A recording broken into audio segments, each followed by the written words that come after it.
Kate to Life in the Metaphysical. Yay! Oh, good to be here. Hi. Hi. Hello. Well, thank you so much for taking time out of your fantastic little time where you are to spend an hour with me or so, or less, whatever. We'll see. It's all up to spirit. First and foremost, introduce yourselves, please. Tell us a little bit about you. You want to go? Oh, okay.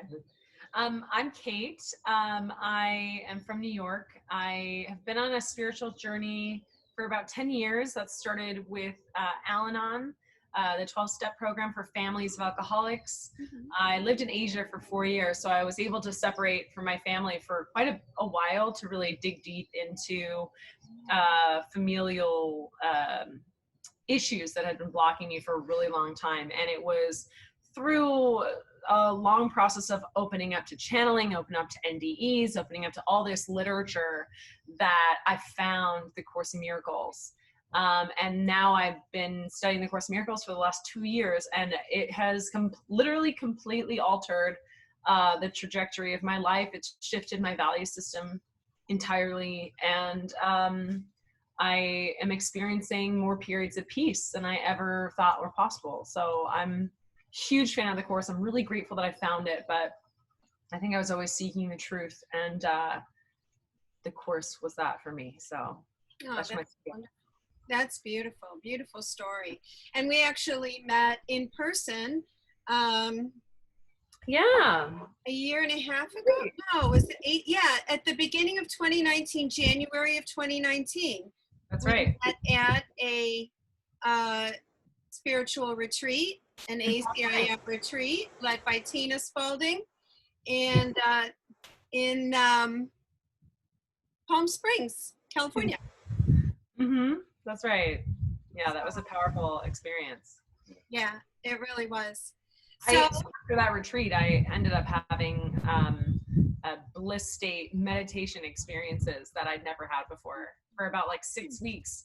Every time I would go into a meditation, I would literally end up in a meditation for like an hour or two, experiencing like Kundalini activation, which I'd never. It was like totally bizarre. It was unexpected completely, and like really got me even more deeply connected to the Course, because I was like, oh, this works. Okay. Yeah, it's like the straight shot to yeah, awakening and enlightenment. It's amazing. Well, they leave you little like teasers along the way to keep you going, to keep you motivated. You know what I mean? So Zac, your turn. Yeah, so spiritual wise, my earliest memories were thinking about why we're here and questioning this stuff. So I think I've always been on this path. Relationship wise, like much of my 20s, I spent in a Buddhist, Confucius, Taoist temple environment that a couple hundred years ago had shifted from monastic to familial environments. And so my spiritual study was like very ingrained with the importance of relationships and a partner as a mirror for your spiritual development. So that has always been something that I've been aware of and cultivated and wanted to be in partnership with. And I guess I've done enough inner work that I've found myself in a partnership with someone who's also on that same plane and doing that. So very grateful for that. And yeah, I've been studying the Course in Miracles for about 5 or 6 years now. But that along with many other paths and teachings and practices. So yeah, very grateful to be here. And we did an interview not too long ago, so people could go check that out and learn a little bit more, and enjoyed that conversation. So thank you for the invitation to come back, and thank you, Kate, for all of this. Grateful we're to happy be to here. be Thank you to both of you. Now, Zac mentioned how he grew up. His spirituality was what his basis for his relationships was when he was growing. And we all know that our early years really program us on what we expect with relationships in our future. Kate, can you speak to how you were raised and what kind of programming, positive or negative, you may have received? Yeah. let's just call it unhealthy. And it was it's a typical normal family full of dysfunction, full of a lot of trauma and abuse, especially because our spirituality was based in the Catholic Church. My mother was deeply traumatized. You know, she was the oldest daughter of 8 children, so she was very underdeveloped emotionally and psychologically in the area of intimacy and relationships. In fact, she didn't even really know how to hug, or like, we think because she's been diagnosed with Asperger's that she was either born Asperger's or developed it as a result of trauma. So my mother was divorced my father when I was like 1 year old. So I have no basis and no model for romantic partnership. And the only one I really did have was uncles and aunts who, you know, it wasn't transparent. There was no, and I think this is what we're trying to do now, is like, we're trying to create transparency about relationship and how relationship can work, does work, what are the mechanisms, the systems for it, because it's like, it's almost like everybody was just winging it and hoping for the best, and that it never worked out because the ego, obviously when it's in charge, always attacks, judges, and separates. So my basis for romantic relationships was chaos and separation and judgment and vilification of whoever wasn't in the inside circle. So very detrimental mentally. That's why I went to Thailand and Bali for 4 years, because I was like, if I stay in this environment, in this familial environment, I won't survive. You know, I was. How old were you? How old were you when you took that trip? It was right after college. So I got my college degree and I went with Princeton University to teach in Thailand as a teaching fellow. And then it was only supposed to be like a 6-month trip. So I was like about 22 and it ended up being 4 years. So. All right. Now, when I met you 1.5 years ago, you were in a relationship with somebody else. Right. Yeah. So can you guys speak to let's what do you did before and how you got together and all the lovely stuff? Yeah. Oh yeah. Do you want to? Yeah, I could go.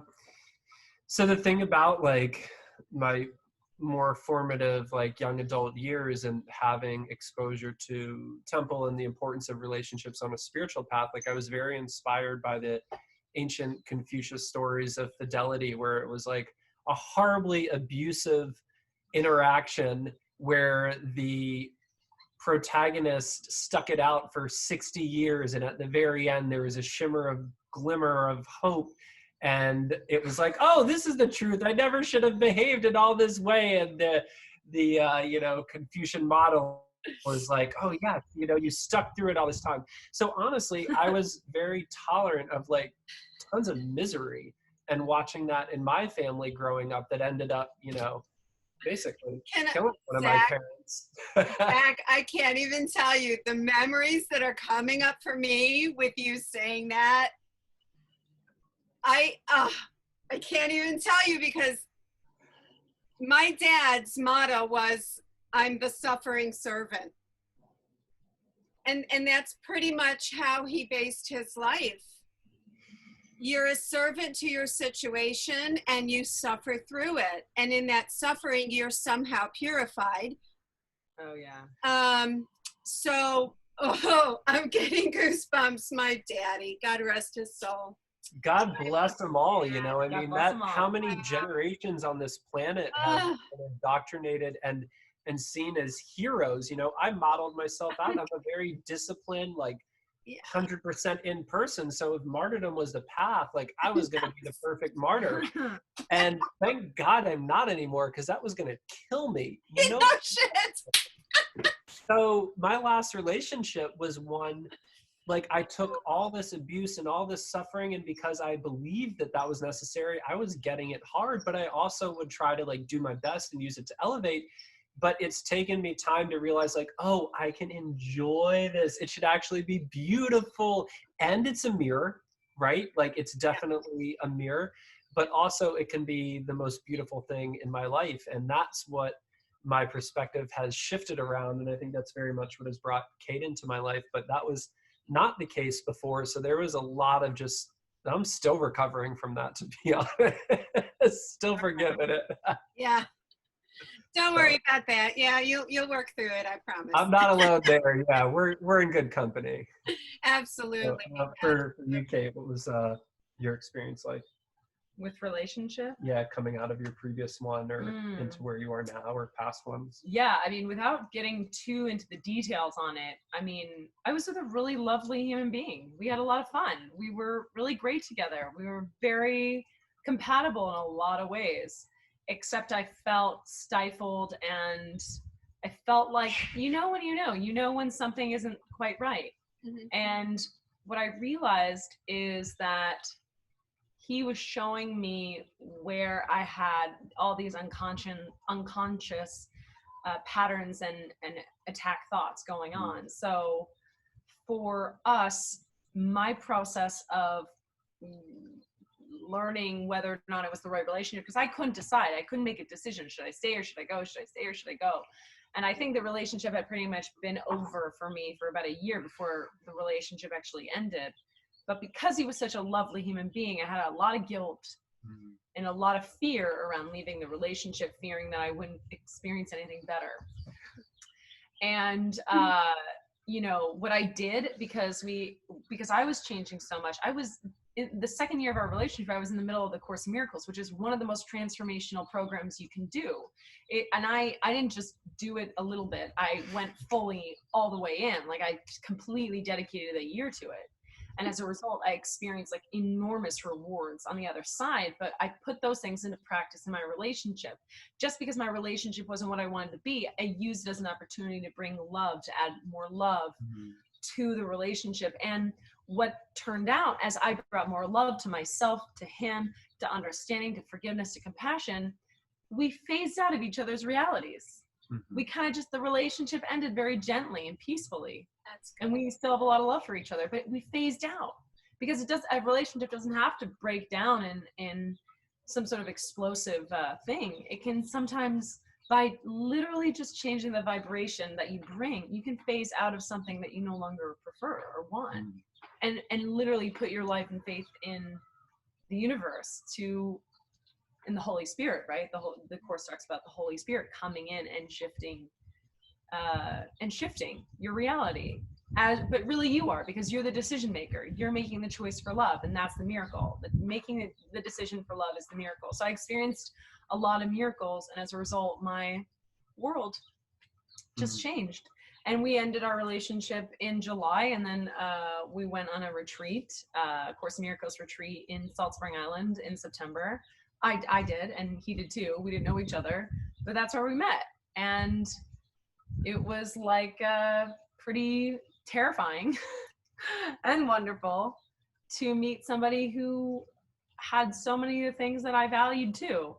And, you know, I mean, we could segue into like that whole first meeting, but, you know, if I knew how challenging this relationship was going to be, I might not have I might have held myself back. I might have been a little bit more afraid, to be honest, because what we've been doing together over the last, 9 months?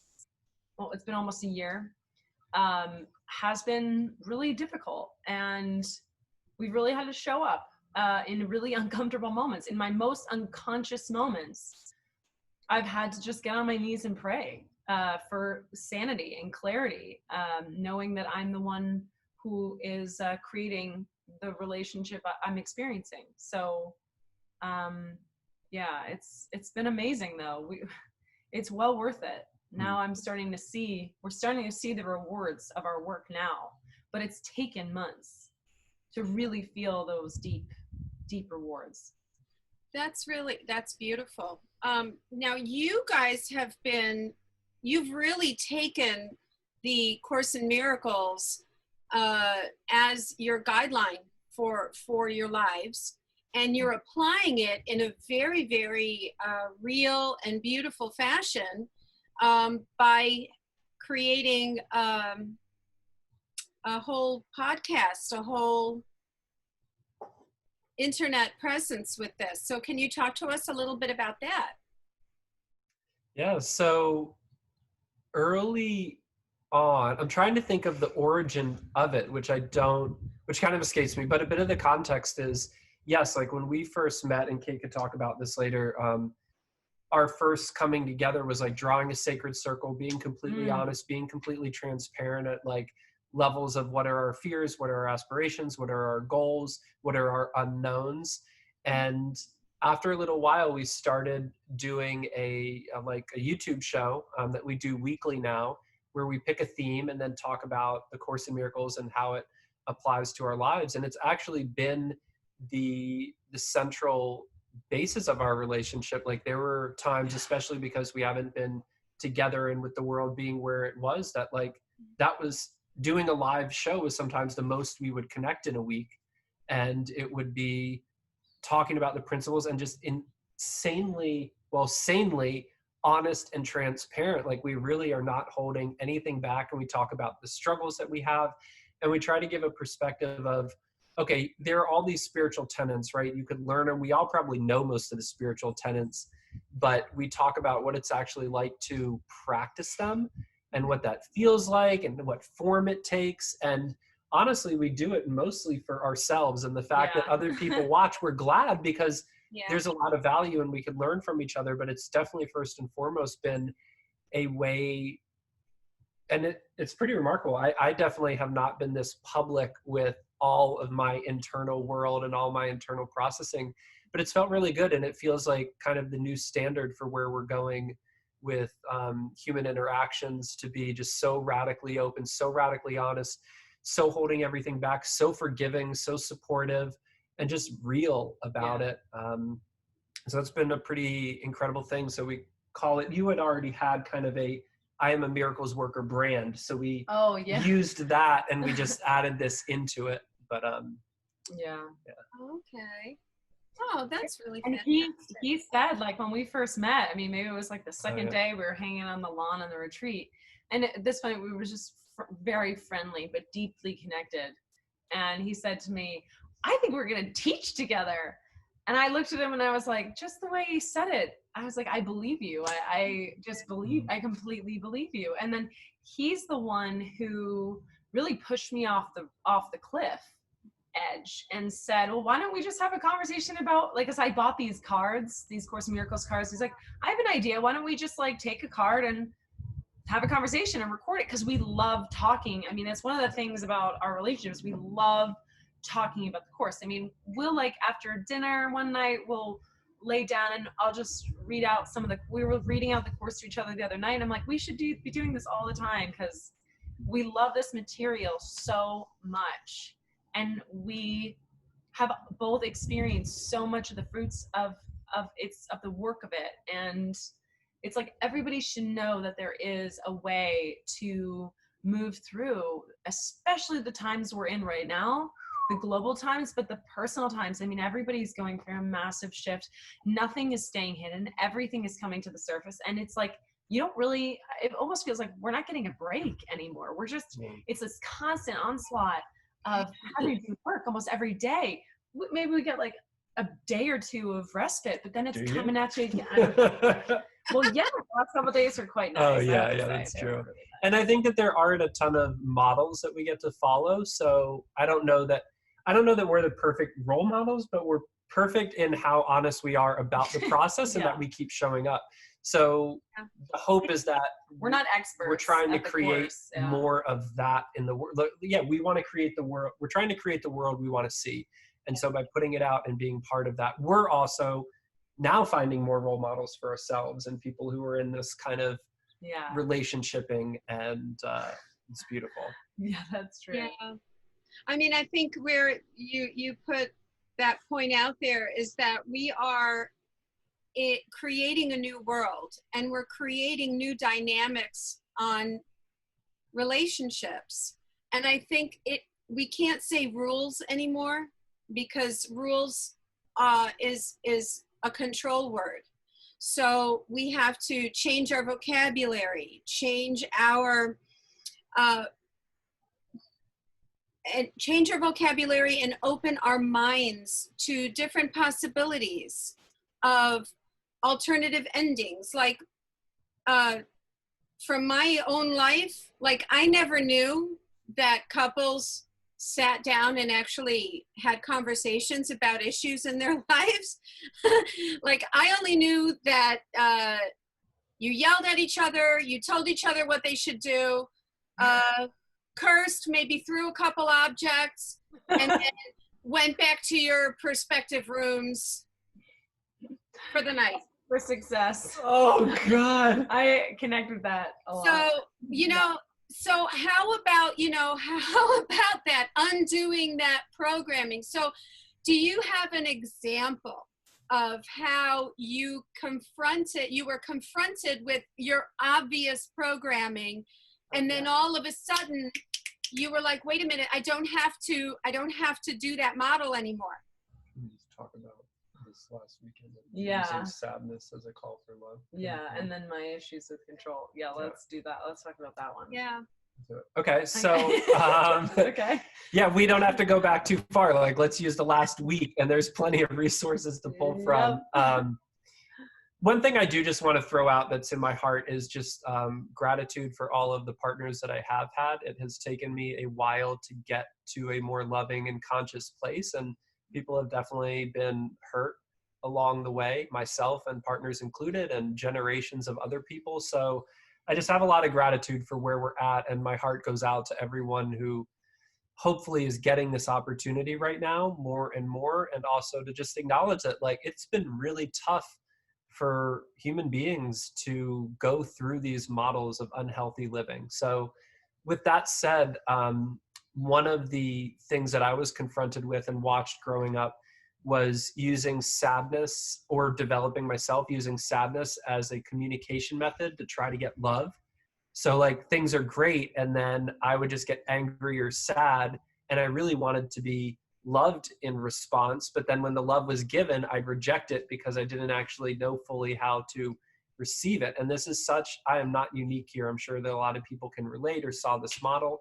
And so in working with Kate and us getting closer and closer, like I cannot proceed with this, but I also, like, there's nothing for me to do except do this internal dialogue. Like, it feels like bodybuilding with our emotional muscles, you know, like I do think that we're going to need more vocabulary for describing what the internal work is like. Like we can define every single muscle and bone in the body, but try to explain what, like, the left inner heart trying to over tackle sadness and the right inner heart like trying to open up to love. Like we just don't have enough of the scientific like reference, so it's difficult to explain, but I know that everybody knows. And so this is where, like, you know, we talk about A Course in Miracles a lot, and the practice of forgiveness is not just like, I forgive you because you messed up. It's, look, this actually never took your peace away. Peace and love are abstract concepts that exist always, and we always have a choice to accept them. And so in loving myself, in loving my partner, and then honestly, like, it's taken a little bit of Kate being comfortable with me going through it to be loving and supportive, and me going through it to be loving and supportive and accepting of myself and not beating myself up about it. But that's been a real tangible thing. And when we came together, like just this last weekend, I had to go through this and really make some shifts with it. And it's the kind of stuff that you do and you make big gains, but you're also doing all the time at a small level too. Yeah. So that's been the first practical thing that comes to mind for me. Well, we're very perfectly matched, the two of us, whereas like I'm the avoidant and he is the attached. Like, so you're the mirror of each other. So then you really are the mirror. Yeah. Okay. And for me, like the way I grew up, my mother was could be very emotionally erratic. People with Asperger's often are. They'll come out of nowhere and be quite, you don't know why. So for me, I erected, and I'm really coming to understand this. now I'm 33 years old.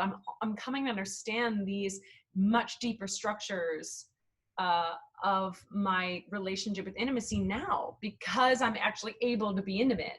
Before, I wasn't even able, really. I mean, it was so much of who I was and what motivated me and what I was afraid of was hidden. And because I was so scared to look at it, because so fearful of being attacked or being my boundaries crossed in some way. So I've always kept my lovers, my partners at a distance. I think, if I'm being really honest, I think I've always kept them subtly, hey, back off. Like, I can break up with you anytime I want. I don't need you. And that's very much been my main objective. I'm a very independent person. I've traveled all over the world by myself. I kind of just done whatever the hell I wanted to do.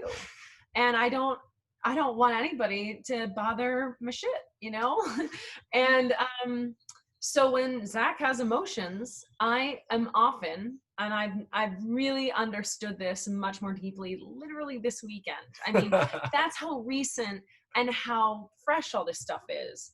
I mean, I was like, why, when he gets upset or emotional or sad, do I get angry? Why do I get angry? And so and this has been months of going back and forth, me having to quell my anger and try to get present and try to be there for him, but still dealing with the hidden resentment of the fact that I have to show up despite that there's all this anger there. Yeah. And can I just interject something there? So have you looked at just the anger portion of it and figured out what that means to you? Yeah. And did you bring it up? Are you forgiving it and, releasing? Yeah. Well, it's funny because you're always doing this, like Zac said, on these small levels. You're always like releasing, you're always taking back your attack thoughts, because the anger is coming from the thought. The emotion is always, the feelings always coming from the prior thought. So the thought is, he's taking away my freedom. He's intruding on my life. He's going to ruin my life. He's going to affect me and ruin things for me. So that's the anger. And the anger is coming from a place of I have to protect and defend my sovereignty. So, which is, brilliant in the course, in my defense says my safety lies. And for me, it was very clear. We had this back and forth very intensely the first weekend, this past weekend, right when he got here.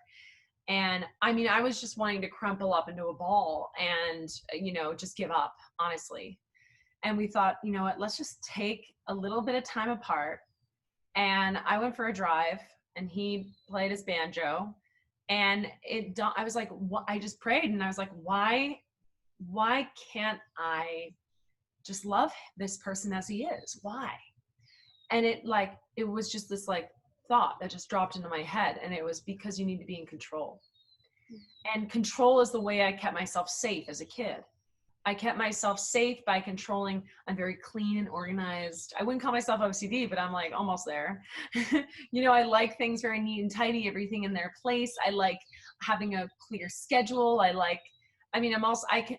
There's another side to that. I can be very spontaneous, but I like to have all my ducks in a row. I like to have, I'm not really like this with my friends. I let them be who they are for whatever reason, but the control issue shows up in my personal relationship where if he's having a feeling, I feel out of control because I can't control his wildness, his spontaneity, I feel like I am, I feel like, afraid, and if I'm not in control, things are going to go bad for me and I'm going to be in danger. And it's his behavior was a sign of lack of control. Well, he would just have a cry, or he would go internal, or he would just kind of be downtrodden. And I'd be like, my people pleaser self, my need to have everyone okay outside of myself, looks to that and go, how can I help? How can I fix? How can I? And when you do that, you end up angry and frustrated because you can't. And I just read something in Gay and Katie Hendricks, Conscious Loving. They're very well-known relationship coaches, a couple. They've been together for like 40 years. They actually live in the town I live in now, funnily enough. And they said, you know, people just want their feelings acknowledged. And I was like, oh, this is for me. I've been subtling, rejecting my partner's feelings for like the last 8 months. And he's been trying to talk to me about this. And I, because I'm so guarded and protected, and I'm so afraid that his emotions are going to hurt me in some way, because that's how I was raised. Other people's emotions often hurt me. And so I am learning to take off the armor and tell myself I am safe, and also be able to love them and to love him. And when I show it for him, I'm actually showing it for myself, because I'm proving to myself that not only am I safe, but I'm also like able to show another person they are too. You know, I'm actually like showing up not just for him, but for myself. I'm proving to myself that I'm mature adult, I'm strong, I'm capable of acknowledging and holding another person's emotions, like, you know, holding the space for them. And I've never, that is such a sign of maturity and growth for me. I mean, this has been a pretty amazing week simply because I had that awareness. It's like everything just kind of like went into its right place. And suddenly I was like, oh, I don't have to respond like that. Like the other morning you had an emotion and I just came out and I hugged you and I loved you.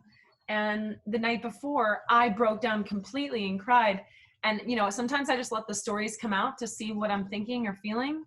And I was like, I don't have a home, and, you know, I'm all alone. And like, cause that's a deep fear and a deep, like, that scares me to be alone. There was a lot of times as a kid I was left alone, and there's like some wounding there. And he just hugged me and loved me. He's like, I know what you want. I know you just want love right now. And literally the next morning I was able to do the same thing for him. I know what you want. We just, it's a call. It's, everything is either a call for love or a demonstration of love. And it's no different in our deep committed relationships. And that's been an important tenet for our own relationship and looking at others, is that really, like, there's only two things that we bring to each other. It's either a call for love and a giving of love. And if we could simplify all of our partners' interactions to that and hold that as a principle, then it's a lot simpler. And the other nice thing is that because we have a shared, I guess, belief system or opinion system, that we could call each other on it. So when we share these narratives, and it's really powerful, like I think a lot of us aren't completely honest with our partners, and we hold stuff back that we are afraid, that isn't right? We know it's messed up, and so we hold it back, but that kills us inside. It eats away at our organs. It causes all these cancerous and disease systems. It causes issues with our psyche.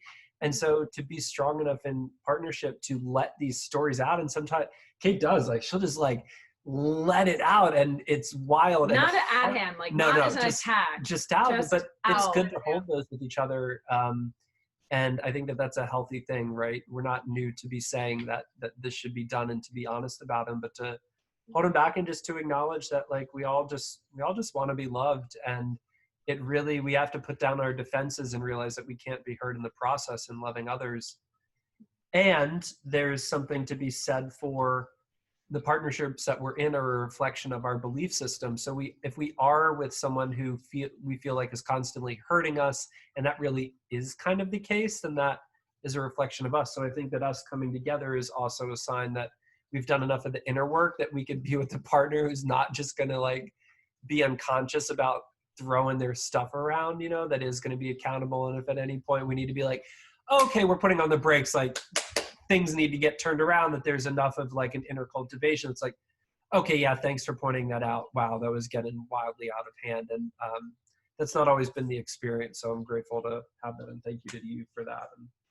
And you know, we're done with the attacking of the partner. What's left is attacking ourselves. So our thing is like, we go inward and we self-punish. Yeah. So that's really our next step forward in terms of like, really being accountable to loving ourselves now, and not seeking to project the guilt at ourselves. And that's so important because, you know, oftentimes I think we develop this psychosis of believing what our partners think about us. So like there have been times where I've believed I'm this horribly unstable, horribly like imbalanced person, and really I've come to love myself enough that I'm like, no, these are valid emotions that need to be brought up and need to be addressed, and I'm not going to back down or think that I'm wrong for this. And that's allowed a great stability. So we really honoring ourselves, the good, the bad, and the ugly is so important, especially as spiritual people, we tend to like do really unhealthy hiding and avoiding of the dark stuff that we need to be honest about and bring it out, especially in partnership. You're going to hurt the other person with it, or you're going to hurt yourself. It's got to go somewhere. So bring it to the light.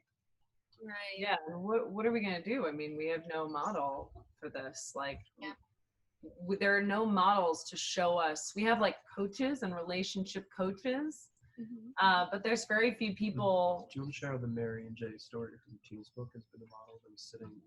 Oh yeah, the sacred circle. Yeah. So when I hope you don't mind, I'm just gonna jump into this, how we met and why we even started dating, because I was avoiding him. Like once I recognized we were both attracted to each other, I was like, nope. You know, no. And it was after one of the channeling sessions where it ended and I had a thought, literally was not my own. It dropped into my head and it said, hold a sacred circle with Zac now. Go to the top of the mountain and tell each other everything you're afraid of, everything you want, everything you most desire, everything you're lusting after. Just get it all out. And so was the sacred circle a part of an exercise you did at the retreat? it was just a random thing that I'd never done before that it occurred to me as like a moment of inspiration. So, I never known what a sacred circle was. So describe a sacred circle. What did you do? We went up to the top of this mountain. We held hands. We sat across from each other. And you're like, excuse me, Zac. We need to go up to the mountain and draw a circle. No, that's literally, she got up and she's like, we need to have a sacred circle now. And I was like, thank God, can we please? Because this has been a really weird experience. I'm trying to be up here. And so I knew the place to go and enough about evoking angels and beings. And we sat in a circle, energetically drew one around us and called in our guides and sat, like this facing each other. Take over. Yeah, we called in our guides and teachers. We set our intentions for the circle itself, and we began to share everything we most wanted to and were most afraid to about what we thought of the other, how that made us feel, what things were coming up in us, what we wanted out of the other person, what we were like. All you guys are so intense, man. Yeah, hair standing on it the whole time. We were so intense. Oh my gosh. The thing, like, we're pretty light and breezy the majority of the time, but like, man, we are relentless. We're both very intense people. I forget because I think that I'm normal, right? And sometimes I'm reminded. But that was really important. And the other thing that, because we had read some of the similar texts, there's a great book on the autobiography of Jesus that's channeled by Tina Louise Spalding. Hi, Tina. Whose retreat we were at. And because we both read this, there's a really beautiful thing where they talk about a practice that they had where they, before bed, would sit on the bed and they'd look into each other's eyes and talk about their successes of the day, which was what was difficult, what was, what they wanted from the other, what they really appreciated in the other. What they felt underappreciated about. And that has been the underlying heart of that sacred circle. And of our relationship going forward. And we've been chaotic, blown in the wind, but that basis, the wind's picking up here as I'm saying this, has not changed. And we say we don't have many models, but I think that at least, I don't know what Jesus was really like, but our understanding of him and the stories that we hear that are very inspiring of him and his partnership with Mary and divine masculine, divine feminine has very much been our role model. And keeping that open communication and, the body language, y'all sitting open eyes with each other, not crossed off, being completely honest, being completely non-judgmental. Like, this is a game changer. The images of couples who are fighting, they're like, one's on the couch, one's pacing, their arms are crossed, they're turned away. you know, so we change It's the very body effective. language. It's very effective. If you don't want anybody to see what's going on, it's effective. Oh, they're gonna see it. Oh, that's just so beautiful. Do you have any closing thoughts about you being in kind of like, what do you hope to aspire with this metaphysical new world 5D relationship that you are creating at this time? What are your goals for yourselves? I think we share the same goal. But go ahead. I love how you express it. Yeah. I think to be, well, one, in the context of it, again, like, we're not the perfect role models, except that we're showing up and doing it and being really honest and leaving nothing hidden. And that is, I think that's the 5D expression, is like completely authentic.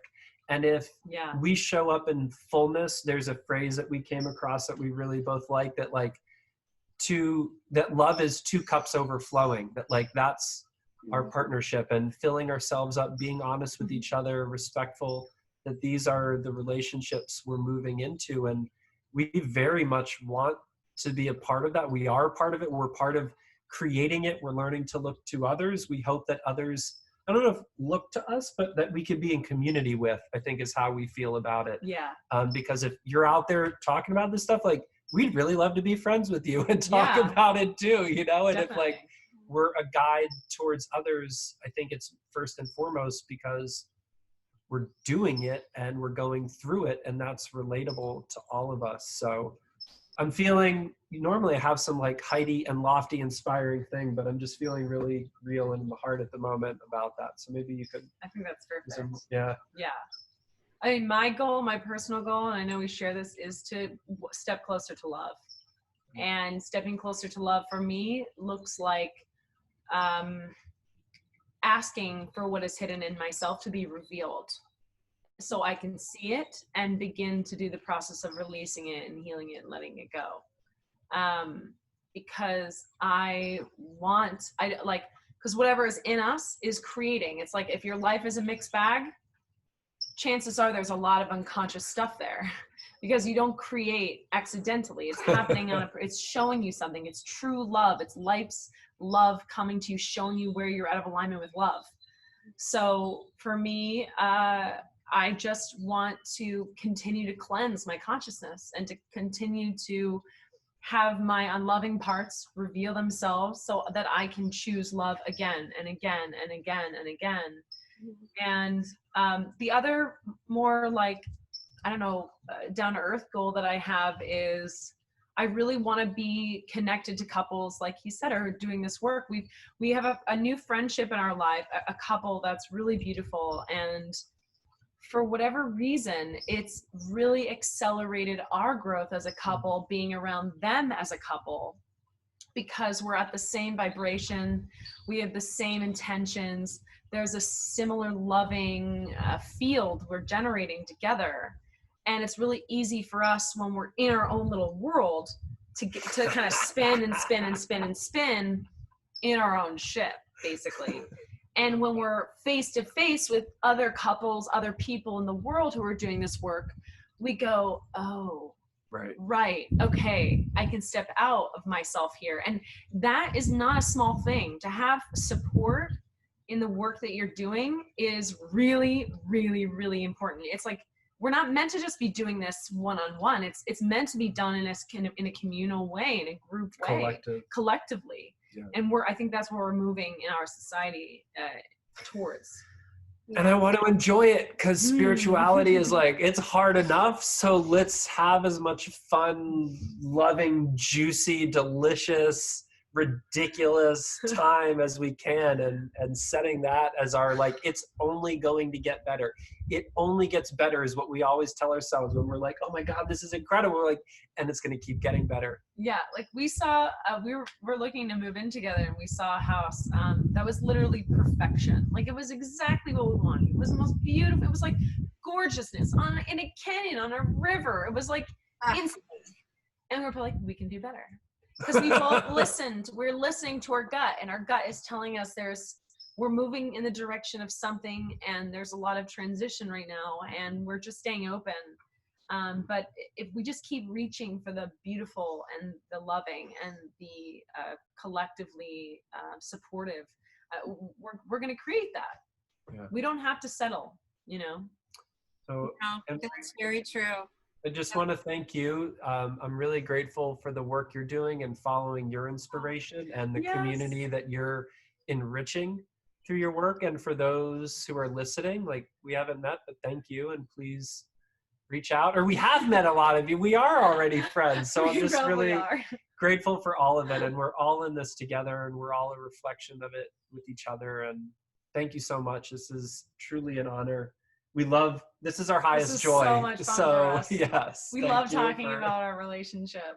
I'm so happy to hear that. Well, again, you are two beautiful lights in this world, and it makes my heart warm that you have found each other and you're creating a new foundation, a new world, a world based on truth versus programming versus expectation, and much love and blessings to both of you on this journey. And I have no doubt that things will pick up and your lives will start falling beautifully into place. Hallelujah. Thank you for spending time with me today. This is Anne Marie of The Art of Healing, and we are learning to live in a metaphysical world. So be well, everyone, and be at peace. Thank you. We love you. We love you. And if you like, go visit our YouTube channel. I Am a Miracles Worker. That's right. Sorry. Yeah, I am a miraclesworker.com. We have episodes like this every week, so tune in if you're interested. If you like this, you want to see more of it. So I'm sorry, I forgot that part. Oh, don't worry, I got it for you. Jump right in there. All right. Thank you. Bye.